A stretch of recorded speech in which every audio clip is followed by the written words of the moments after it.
All right. Welcome. We're here at, is it Trade? It's Trade School Studios. It is Trade School Studios. If you say it fast, I'll like mess it up. I had to say it really slow. Trade School Studios. That's right. Cool. With Matt Sillman. Yeah. How are you? Hello. I'm good. I'm doing well. This is great. How are you? It's been a long time coming. Yeah, I'm tired.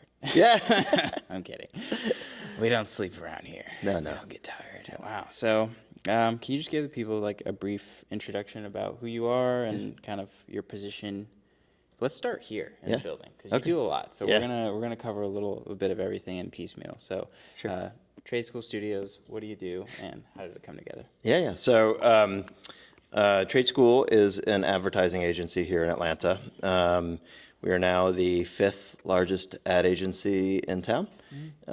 So we're about 120 full-timers and then some additional freelancers. And we are an ad agency really focused on social content. I mean, that's where we kind of got our cut our teeth. Right. Many of us that work here worked in more traditional agencies over the years. And right at the beginning of COVID, we decided we were going to spin off of another agency in town called 22 Squared, and we started Trade School.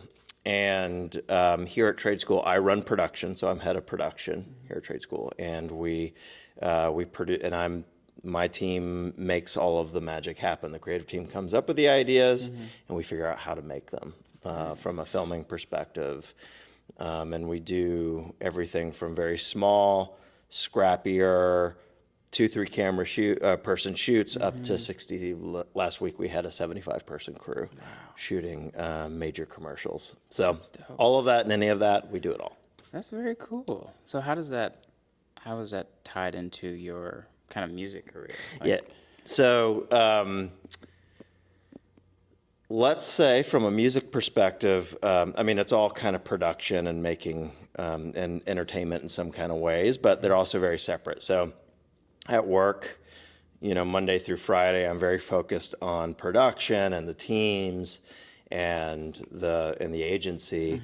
And then on the weekend, I put on my cape and I become a DJ. But I'm very, very lucky and grateful that my partners here at Trade School are very understanding of my passion for music and performance.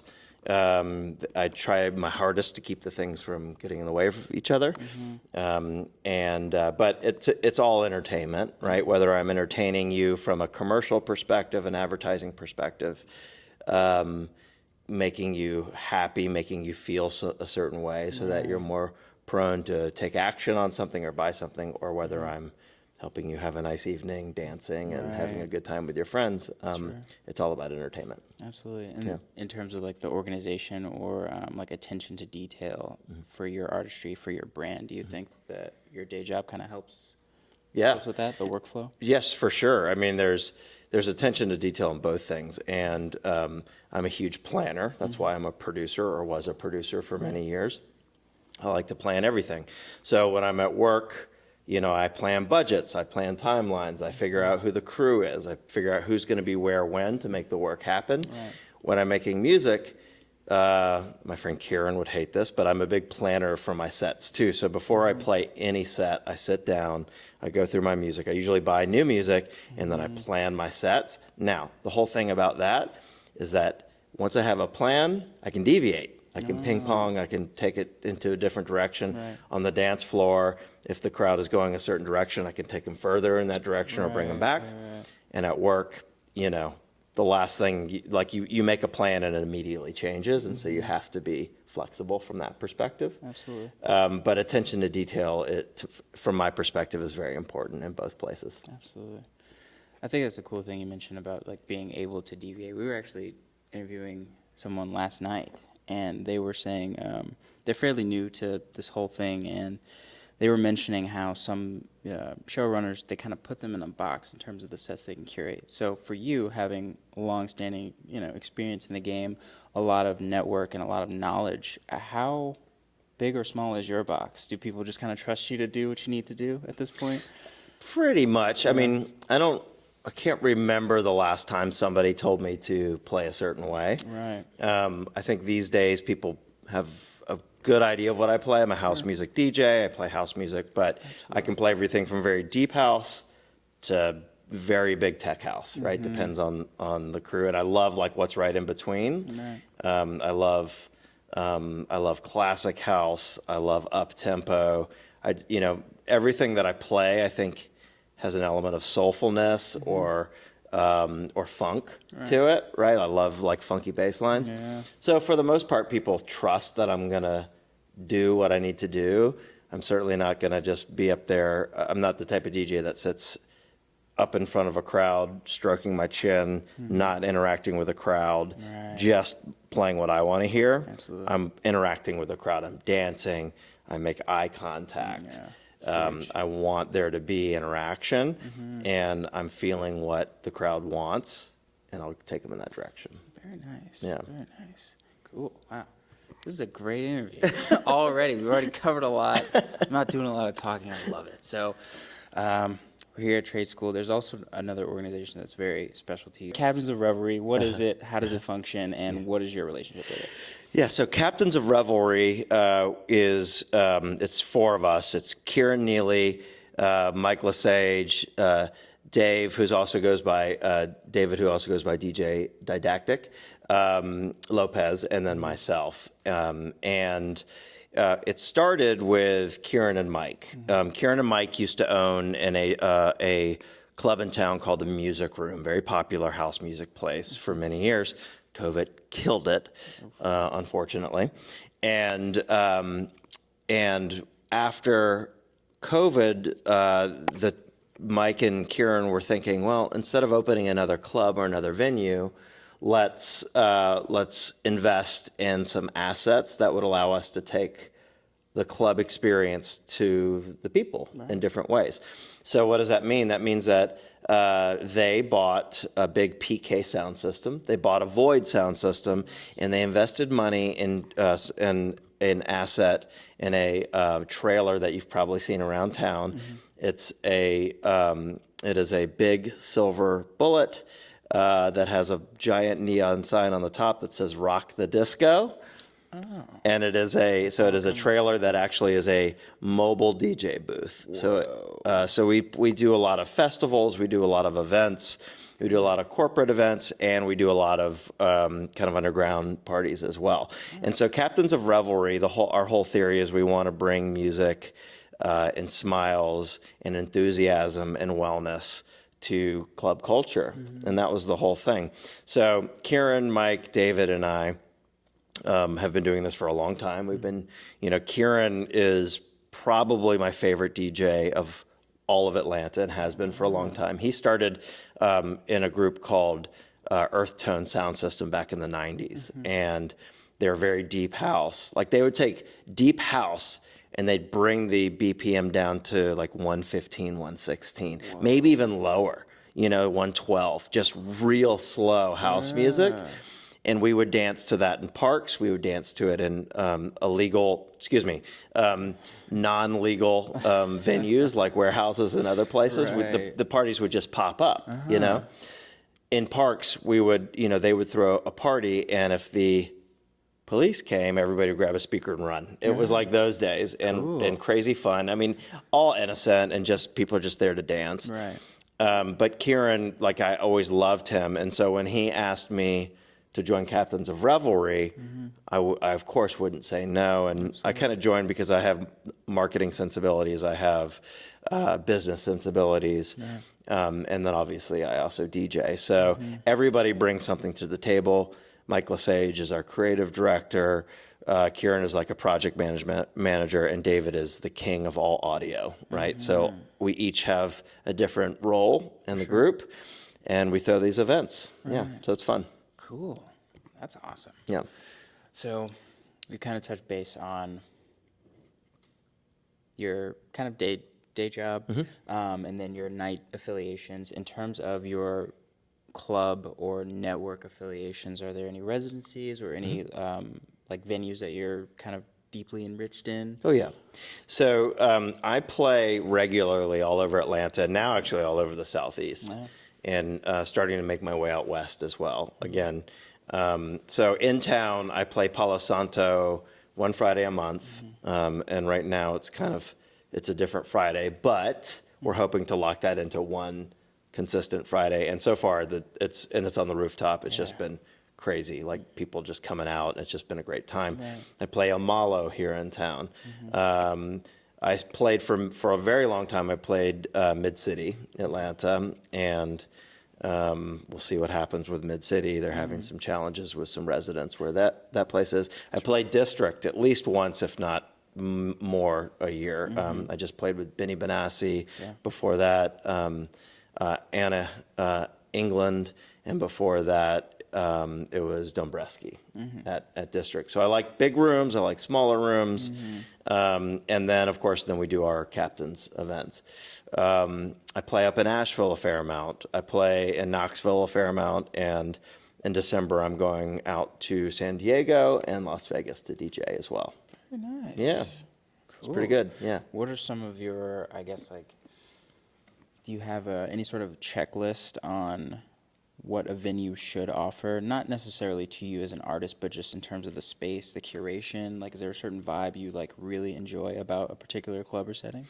Honestly, it just depends on what the vibe, what the club is, what the vibe is, and what the music that I'm playing. So smaller venues, I love smaller, less than 100 or 200, and I get to play very deep house music, very soulful, deep, and people are just smiling and happy. But then again, I love playing District, where there's over 1,000 people there, and I get to bang it out like higher energy house and tech house. I love those nights too. So it literally, it's both. You know, I'm playing Frisky Whisker tonight, actually, and that's a smaller venue. And again, I'll keep it pretty deep and soulful over there. And then I play Odyssey, you know. So Odyssey is, I play there every other month about right now. So that's a residency of mine.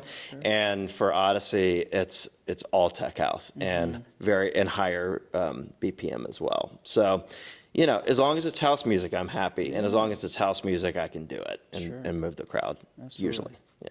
That's awesome. So in terms of like your range and influence kind of within the city, within several cities, and within house music, how are you, I guess, continuing to like push the envelope for your artistry? If people kind of know what to expect, you have the freedom to kind of do what you want, how are you pushing yourself personally to like, you know, continue to grow? Yeah, so one thing I've done recently is I actually broke out of house. When I first started DJing, I was a breakbeat DJ. Oh, nice.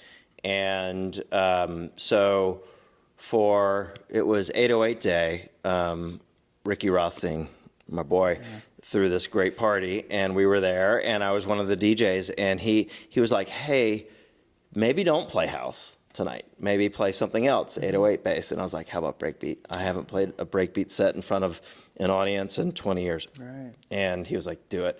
And so I played breakbeats, and it might be the most exciting set I've played in a very long time. It was just so much fun. So all that being said, I will break out of my genre. If I get bored, I'll break out of my genre. I play breakbeat. I play progressive, you know, so like, and I haven't played that out yet, but like I do sets for myself at home, and I play progressive. And then, you know, and I'm always listening for what's new. You know, I have a lot of DJ friends, and we all talk to each other, and there's all these different text chains. And we'll like flip back and forth on what's cool and what's trending and what's new. And it's interesting because I'll make myself listen to music twice. Because my instinct, if it's not fitting in one of my buckets, again, I'm a planner, Right. I might say, you know, I'm not going to buy that. But then I'll stop myself. If it's obscure or different or whatever else, I'll hear some of my DJ friends, Brendan is one of them, Brendan Lee, and I'll hear Brendan Lee. I'll hear their voices in my head, and I'll give it another chance and like listen and be like, that bass line is crazy. We're gonna try it. Yeah. For the people out there watching that may not have as much, I guess, like technical knowledge, like what does it take to mix in or incorporate a song into a set that you're not crazy about? Like, how do you usually work it in? I mean, so there's a couple different methods. I mean, one is obviously still beat matching, right? And just finding a nice spot in the back of a track that is, you know, recognizable or something that I know, right? And I'll just loop that element, and then I'll bring in whatever it is, whether it's a breakbeat or a progressive track or something that's obscure. Yeah. Another thing that I love to do that I've learned to do is I'll just pull up my echo and echo it like my last track, so it's echoing and it creates a bit of distortion, right? And dissonance, and then I'll bring the track in underneath that. One of the things is that I play establishment every Wednesday, and I don't play house music. I used to play house music there, and the owners were like, people are trying to eat and hang out, and it's not necessarily a house music vibe. And my first instinct was, okay, I'm out, right? And my second instinct was like, no, this is actually an opportunity to grow. Right. So I play hip hop, I play lots of mashups, lots of like 80s and 90s songs, but like that are redrummed, meaning they've got like bass lines to them and drum beats to them. You can think about like, you might think of NXS, right, which was a band that was huge in the 80s, but it's got like a really solid, breakbeat drum beat, like dun, dun, dun, dun, dun, dun, dun, but to NXS songs, and people are just going crazy about it. All that being said is like I play this every Wednesday, and it's my opportunity just to push myself and play things that don't necessarily match. And so, long story short is you got to practice, you got to find the opportunities. You don't want to blow it and like clear a dance floor, but there's great opportunities to do obscure things. And anytime I have the chance, I will jump on it. Sure. What would you say, like, if you had to put like a number or some sort of like quantifiable metric, what would you say like the ratio is to, like, if you had a certain amount of songs on your USB, how many of them are what you enjoy and what the crowd enjoys, or how many of them are just what the crowd enjoys and you don't really enjoy? Oh my gosh. Yeah, I don't really play music that I don't enjoy. Interesting. Yeah, no, like I think I've gotten to the point, excuse me, let me roll that back. If somebody has paid me a lot of money to play a corporate party, then I might do some, I'll play whatever you want me to play, right? Like I'm your human jukebox at that moment. So if we're not talking about that, we're talking about my club events or events that I'm playing at, I don't usually play any music I don't like. Even cheeseball tracks, even like John Summit tracks. Like there's great remixes of John Summit. Sorry, John Summit, I know you're an amazing DJ and you're killing it right now, but like in our circle, we kind of clown him. But this is real, it's raw. But there's some really great redrums of John Summit tracks. And so I'll find something I like about it and I'll play it. Now I'm not afraid of vocals either. My house music, when you come to my sets, you're not sitting there chin stroking. Chin stroker is somebody who, it's a lot of, I love organic, deep house music. I don't play it, and it's a lot of fun when I go to those events, but I don't play it personally. But a lot of people that go to events that like where that's the specialty, like, well, they're listening to things that I'm not listening to. I want to hear funk. I want to hear a good vocal. I want to hear a rip. I want to hear something that's going to make people go like this. Right? And that's what I'm doing. And so as long as I'm playing music that makes me go like this and the crowd's doing that, then we're fine. So yeah, to answer your question, I really don't necessarily, I don't play music that I don't like. Yeah. Very interesting. Wow. So can you take us back? You mentioned that you've been playing breakbeats for, 2 decades more. Yeah. So how did your relationship with music in general, but specifically breakbeat, like evolve? Was it just a cultural thing, or did you always know in the back of your head you wanted to be a DJ, or how did it work? Okay, so like I started, this is going to scare your viewers, but I started in 96. Started DJing in 96, and I was in college, and I went back in the 80s and 90s. This was in the 90s, not the 80s. I'm not that old. But on TV, you'd see these advertisements. This is going to be a long story. But like these advertisements for bartending school. You could go and like take bartending classes, spend like $1,000, and these guys would teach you how to bartend. It looked really cheesy and hokey. But I was in college and I needed some extra money. So I was like, okay, well, I'll bartend. And I'll go to bartending school to learn. I didn't realize you could just go and like be a bar back for 6 months and learn how to bartend that way. So I paid money, stupidly, And I got this bartending license, and then I worked at a club called Esso. It was downtown. That building doesn't even exist anymore. And I was a bar back, and I was a bartender, and I was bartending exactly 2 times. And I met 3 DJs: Mark Allen Gray, Tommy Sunshine, and Darian X. And they were all like resident DJs at this club Esso. Right. And I was like, I love this. I'd loved going to raves when I was in high school. I'd never thought about DJing, but I loved to dance. Right. But I was like, I want to do that, right? My mother was a musician. I grew up playing piano, guitar, bass guitar, trumpet, trombone. I loved music, and I loved rhythm, right? So ask me the lyrics of any song, and I don't know it, but I certainly know the rhythm of everything, right? Absolutely. And I could improvise with my guitars and whatever else. Anyways, all that being said, I wanted to DJ, so I asked these 3 DJs if they could teach me, and they all basically said no. What? They were like, well, you can come up here and watch me, right? Oh, okay. Which is the right thing. I wanted them to like, you know. So they said no, which was very kind of them. Not really. I love all 3 of these guys, right? Still, but I bought 1 turntable because it's all I could afford, and I had an old CD man. It's like a Walkman from back in the day, and I put a song on, like a CD on, and then I would take my record and mix into the CD. Now I couldn't change the tone or the rhythm or the pitch of the CD, so I was always just mixing one way. I did that for 3 weeks, and I got booked to my first rave just because I love to network, and I knew the promoters, and I got put in this basement with all the breakbeat DJs, and I had no idea what I was doing, but I pulled it off.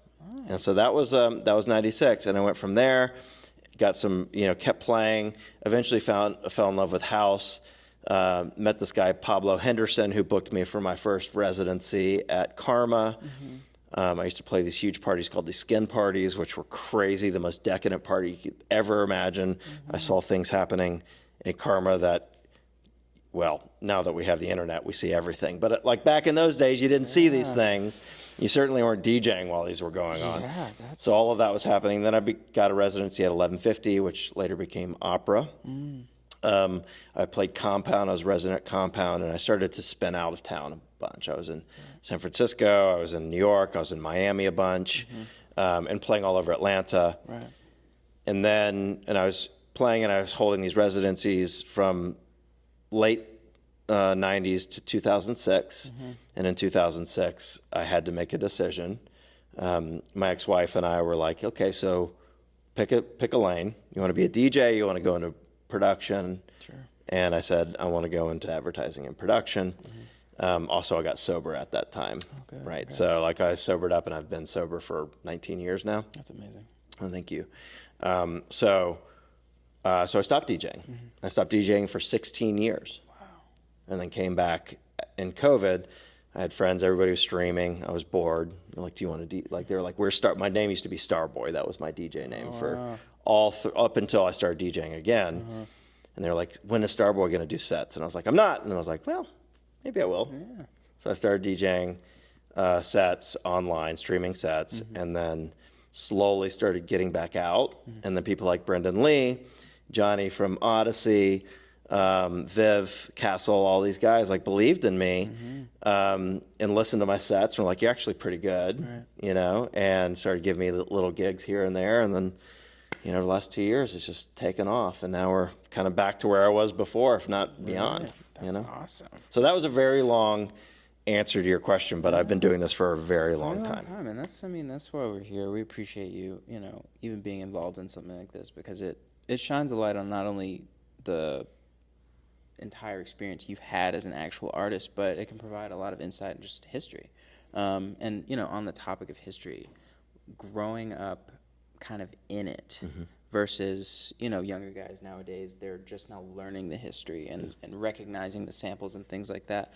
How I guess how were you able to adapt over the last few decades as music changed and technology changed like really drastically? Like, how was that for you personally? So I was a vinyl DJ. I never touched anything but vinyl up until COVID. Like I didn't even play CDs when CDs became a thing. When CDJs first came out, I was like, I have no idea how to do that. It seems hard. And so I bought my first digital controller in 2021, right? Whoa. And I was like, this is going to take me months to learn this. And I turned it on and started playing it. Within 30 minutes, I had it.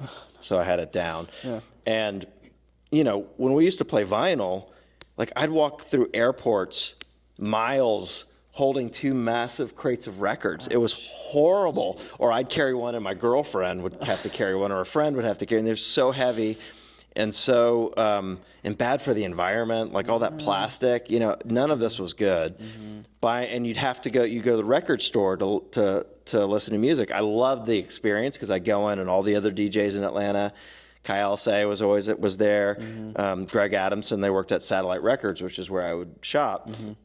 And all the other DJs would show up on Fridays and Saturdays, and we were all looking for the latest and the greatest, digging through crates, which was so fun.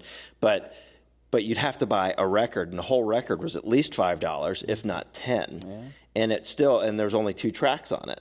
It wasn't like an LP where like a Prince album, where you get like the entire album, you get 2 tracks. Right. It's a huge waste of money. And so, what happened now is that you just buy and download MP3s. You buy the track that you want, and they're a couple dollars or whatever else. And I'm not lugging crates around. And the music, like the house music that I play, is still pretty similar to what I did before. I mean, tech house was new to me. Right.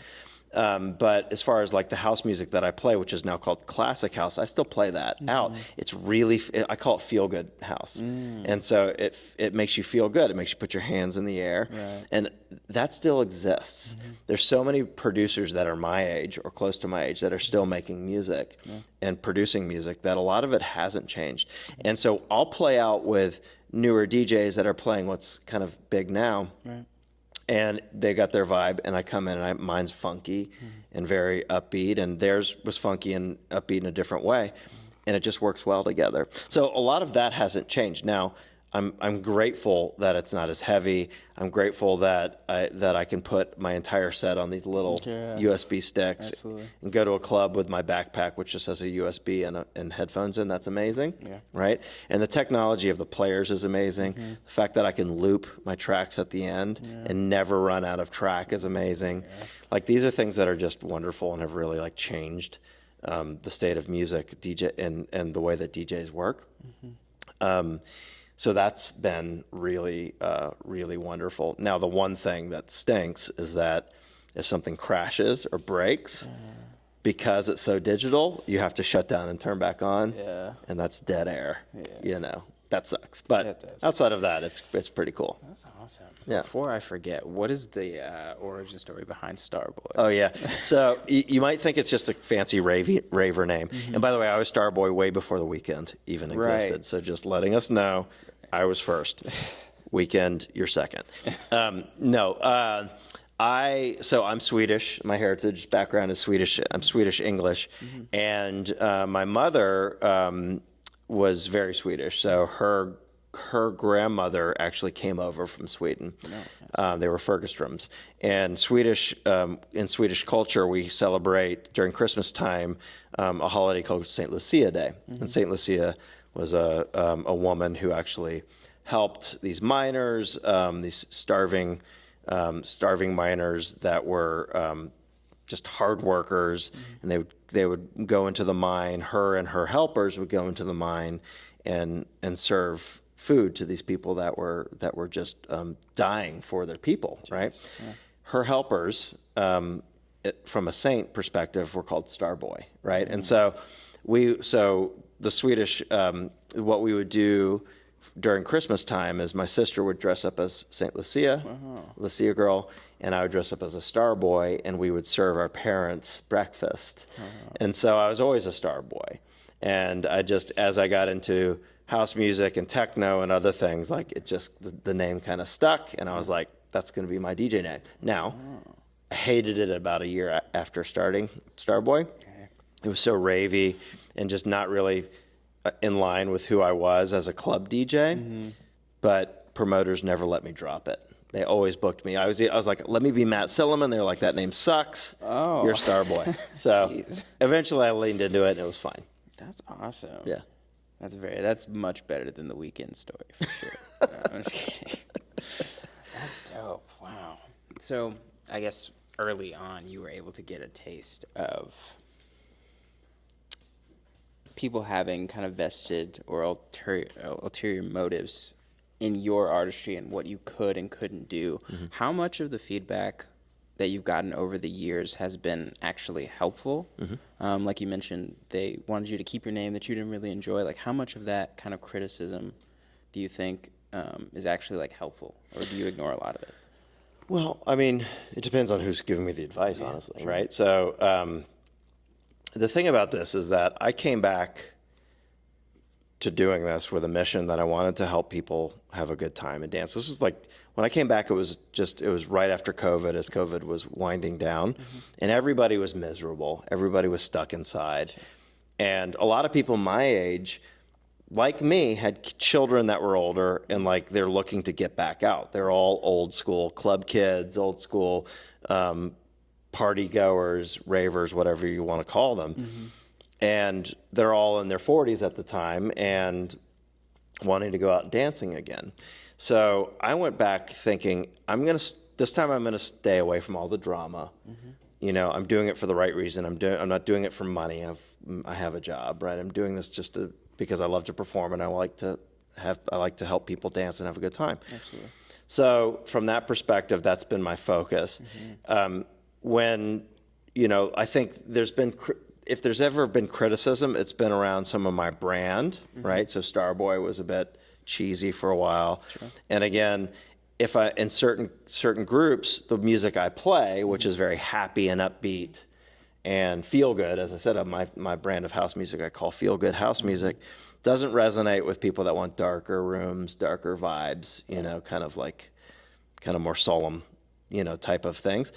So I might hear some of that, right? Like, you know, your sound don't necessarily mesh with our people, whatever. And I've heard that exactly twice. The first time I played what I play anyways, and everybody had a great time, right? It was as if like we helped shake off all the darkness and like the brooding, you know, people are like, oh, this is amazing. And everybody was smiling and happy and whistling and doing what they typically do. The other time I got in trouble because my music brings that type of energy out of people, at a club in town that was having some problems with loudness, right? So they're like around residential people. Gotcha. And we were supposed to keep the volume of the music down. The volume of the music, and there was actually a decibel meter that we had to follow, and like we had to keep it under a certain decibel. And I was keeping my music under that decibel, but my crowd was whooping and hollering and screaming and having a great time and being rowdy. Right. And so that brought the level over. They got a complaint. And that was the last time I played that venue. But so from that perspective, like, and the criticism is you didn't listen, and you didn't, you still did what you wanted to do. And I was like, listen, my crowd and me, like, we bring this type of vibe, and sometimes that's the right place and the right audience, and sometimes it's not. Sure. It's okay if it's not, right? Like, I do what I do. I still love that person very much. I'm a huge fan of their music. They're a DJ as well. It just wasn't a right fit. Right. Absolutely. From that perspective. So, but like there's been, through the history of my work or as a DJ, like there's been plenty of people that have ideas, and I listen to everything. If you have an idea and it's constructive criticism, let's talk. If you're just being an a-hole, it's cool. Peace out. Like, leave the drama over there. Yeah. Wow. Have you ever experienced somebody kind of being a little douchier, but after kind of revisiting the thought and just kind of playing back the scenario in your head, you realize they were right? Sometimes that does happen. Sometimes somebody's just being a dick, and you're just like, shut up. But you're just like, actually, yeah, let me tweak a little something. Let me just say one thing, Brandon. We are talking about nightlife and club culture and DJs. DJs are douchebags, right? Like, we all feel like we're powerful, and all we are is we're playing music for other people. Other people's music for other people. Kidding. But like, the whole point is that there's a lot of attitude in this industry. There's a lot of ego in this industry. And, Yes. So all the time I meet people, and I'm very friendly. I hug everybody. I hug you for a long time too, right? Like that's kind of my thing. And I'm not here to like be cooler than you. I don't care. You're all cooler than me. I just play music, right? I just play music that makes people feel good. And so what happens is people will douchebag at me, and I'll send them back kindness vibes, and typically that the whole facade breaks down. And then we talk on the level, right? But yes, certainly people have said things to me that are like, hey man, this, that, or the other. And I'm like, your natural instinct is to be defensive. Like, what? And then, sure, like you're probably right about that or this or whatever else. One thing is I used to use the flanger effect a lot. And one of my DJ partners was like, dude, you're like, come on now. Like A, you're showing your age with that one effect. And B, like you're overusing it. And I'm like, and then I'm like, yeah, okay. I don't use it very much anymore. So that's how it goes. Sure. Wow. That's awesome. So I guess on the topic of forgiveness, so you mentioned earlier there were certain rules that were established that you broke and resulted in some things that may have not been in your favor. So like over your kind of experience in the nightlife, like how forgiving would you say it is in terms of just like making those mistakes that everybody makes, but just being young, wanting to give it a shot and just like trying to grow? So it just depends on if you grow and if you change and if you learn from your mistake, right? In life, it's like I have producers that in my professional career, people that are coming up.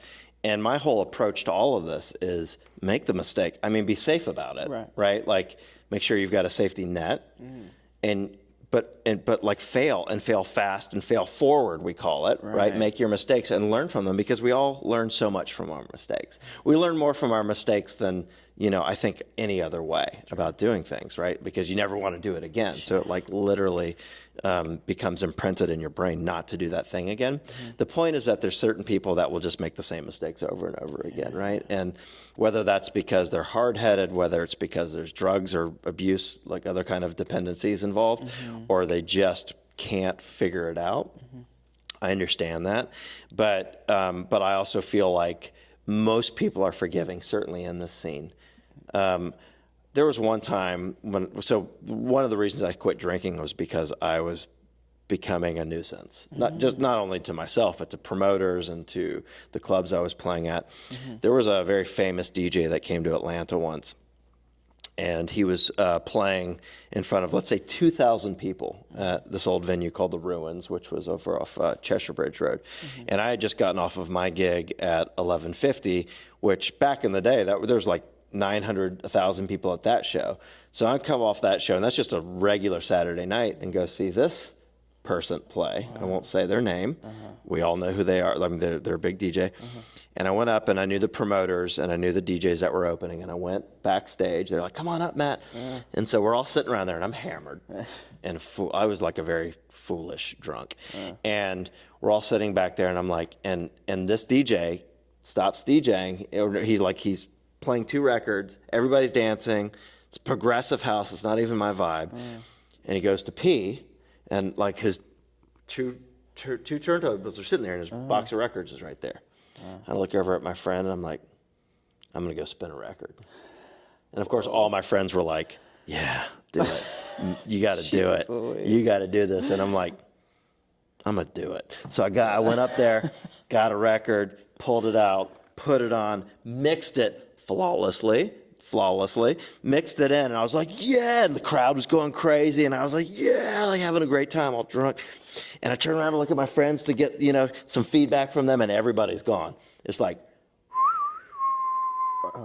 and then I can feel this presence behind me. Jeez. And I'm like, oh, shit. And I turn around, and there he is. Big guy. And his face, the way he looked at me, like I've seen anger and hatred in my life. This might have been the worst I've ever seen of it. And and also just sheer confusion as to, are you actually doing this? And I was. And I just looked at him, and I was like, I mixed your record. That's all I could think to say. I was like, I mixed your record for you. Like I was doing him a favor, and you looked like he was going to kill me. I'm so lucky I didn't get punched into the crowd. Right. And I just ran out of there and like left.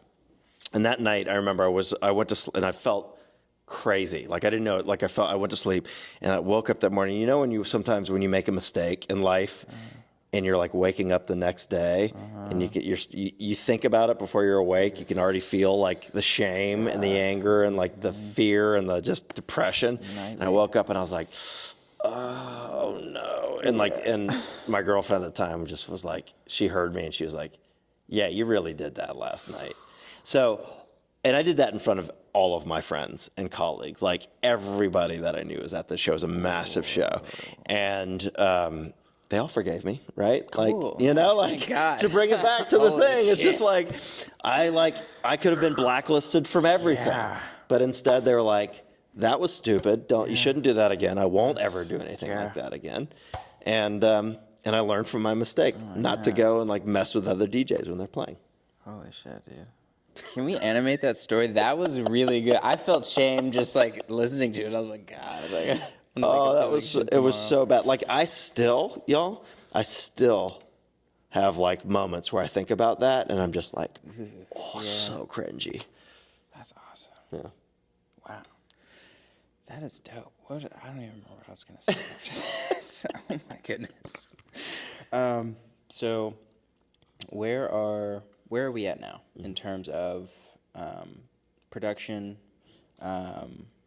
like original releases, traveling, show plans, like where are we at in this current state? Yeah, so I've got about 5. So I started, I bought Ableton at the end of last year and started messing around with a partner of mine. Actually, a couple different partners. One that we're getting pretty close. And so I put like 5 tracks together in my head. They're okay. But it's all very new from a production perspective. Sure. So there will be songs released, originals released. I got really into this for a while, bought some lessons, learned how to produce, how to use Ableton. We used Reason back in the day, so I didn't know anything about Ableton, but now I know. But then with work and DJing and family and all the things, it's just it's taken a back seat, which I'm actually fine with. I'm performing every weekend basically, whether it's here or I'm traveling now, and that's without production releases. And you know, between us and all your viewers, once I start producing, I fear that I almost am afraid that my career will go further, and from a DJ perspective, further than I need it to be, than I want it to be right now. Like I'm very happy. I'm happy playing locally in Atlanta. I'm very happy playing regionally, and like every month or every other month, I do like one show out of town, and that's really good for me right now. And I say that now, but like the more that I produce, and with just kind of how things have gone with me, even locally and regionally, I feel like it could. You know, it might get to a point where that is like becoming too much. Right. So, I love to produce. Sure. I'll get back into it. I'll do it slowly and I'll do it right. But also, really, I'm just enjoying the show right now. You know. Yeah. That's incredibly profound. Yeah. To like not only know where you're at, but have infrastructure to where it could be too much. Could be. That takes a lot of. I won't let anything get in the way of my day job, right? Absolutely. Trade school, like this is my career. I love it. I've worked so hard to get to where I am, like literally at this agency, but also where I am with where I am from a titling perspective and just being able to manage humans and all the stuff that I will not let anything get in the way. Sure. And so I'm very careful about that. Absolutely. Yeah. It's a refreshing perspective because we work with a lot of, and it doesn't necessarily happen with age, but just like life experience. Yeah. Like we're talking to a lot of people on a daily basis that are fighting like tooth and nail to get there, to do anything. But you're one of the first people that we've come across that is like, no, I know exactly where the fruits of my efforts are gonna, kind of pop up, and I don't know if that is the best thing for me. That's really cool. Yeah, I've never wanted to be a career DJ. I made that decision many years, 16 years ago, no, beyond that now, that I didn't want to be a career DJ, and that's still my point of view. I love DJing, but once it becomes a job, it's a different world, man. Like when I was doing both before, I was traveling to LA to shoot commercials, and then I'd come back to Atlanta, and I'd quickly wash clothes, do whatever I needed to do, take a nap, and then be back on a plane to fly to Miami or wherever I was going. Sure. And so I literally had the taste of both things.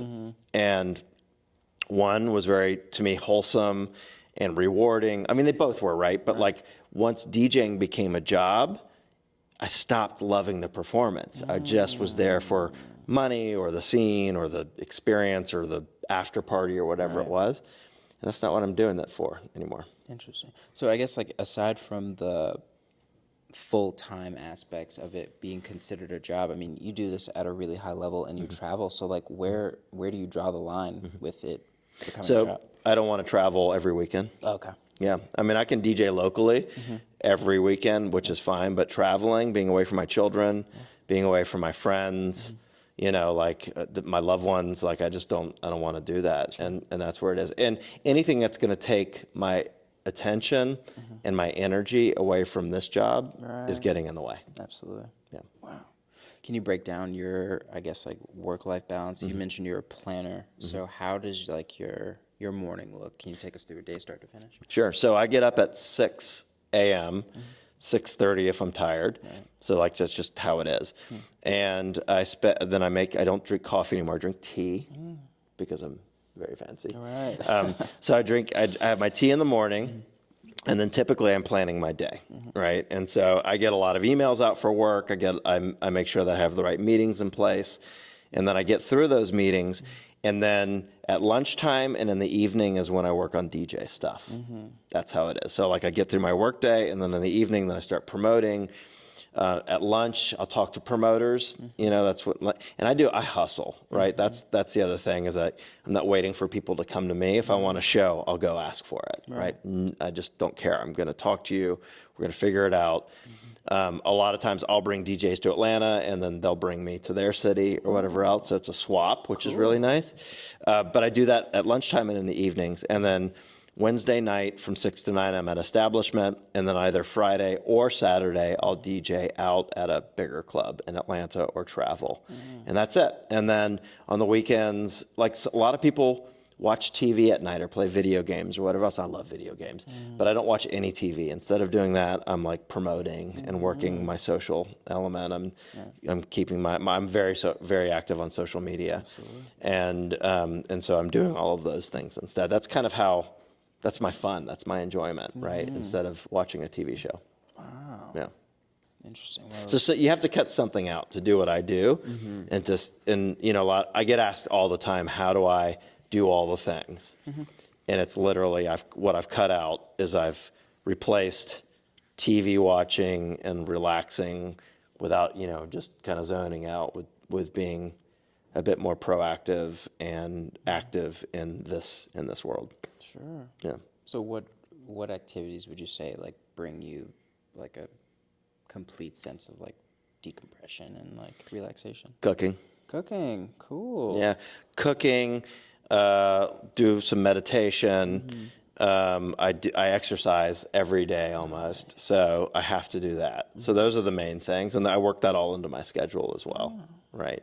But again, like from 8 o'clock until 10 o'clock, when many people are just kind of sitting in front of watching a TV passively, I'm doing other things. Cool. Yeah, that's very nice. Do you have any advice for the people watching? I mean, you've dropped a lot of gems. We've gotten a lot out of this interview so far, but any key takeaways that you are constantly reminding yourself as you're still getting back out there every weekend? I think the biggest thing for me, and it's both in my DJ world, in my DJ career, and my career at trade school and as a head of production, is take the time to get great at what you want to do. And it does take time. Nobody becomes amazing at things overnight. Like, again, when I was DJing, my first many gigs, I was terrible. Just wasn't a good DJ, but I kept at it. Right. I kept practicing. But allow yourself to take the time to do what you need to do to get to where you want to go. You know, in my professional career, I jumped ladder rungs, right? I was outgoing, a nice guy, very motivated, lots of energy. So, and I love people, and kind of had natural talent as a producer. So as I was growing as a producer and then through my career, I jumped from like senior level producer up to a vice president, for instance. At the time, I was like, yes, vice president, more money, more responsibility, all these things. But I skipped an entire like 7 years of experience of being like a more seasoned producer. And so then I started leading other producers, right, that had more experience than me on the ground, on the line, right? And I'm leading them, and they could see right through it. Like, you know, people are smart, right? And they can tell when you're bullshitting. And they could tell that I was bullshitting, right? I didn't know it. I didn't know as much as they did, but yet I was their leader, and all of a sudden there's less trust. There's less confidence in me as a leader and all these things. And I had to step a few steps back in my career. It kind of hurt me, you know, hurt my career.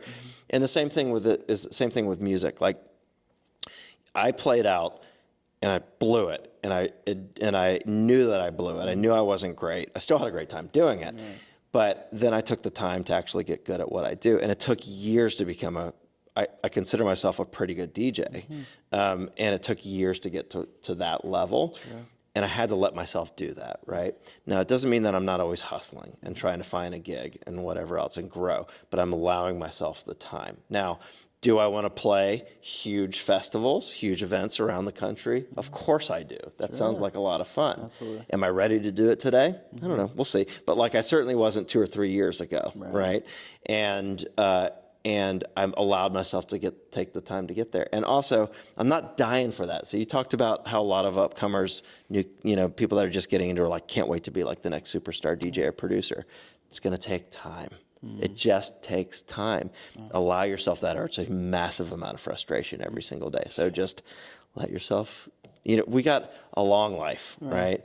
And if you stay passionate about your thing, whether it's DJing or something else, you'll get there. Just stay focused and allow yourself to take the steps to be great. Wow. I love that. Yeah. Go ahead and sign. Give him the key.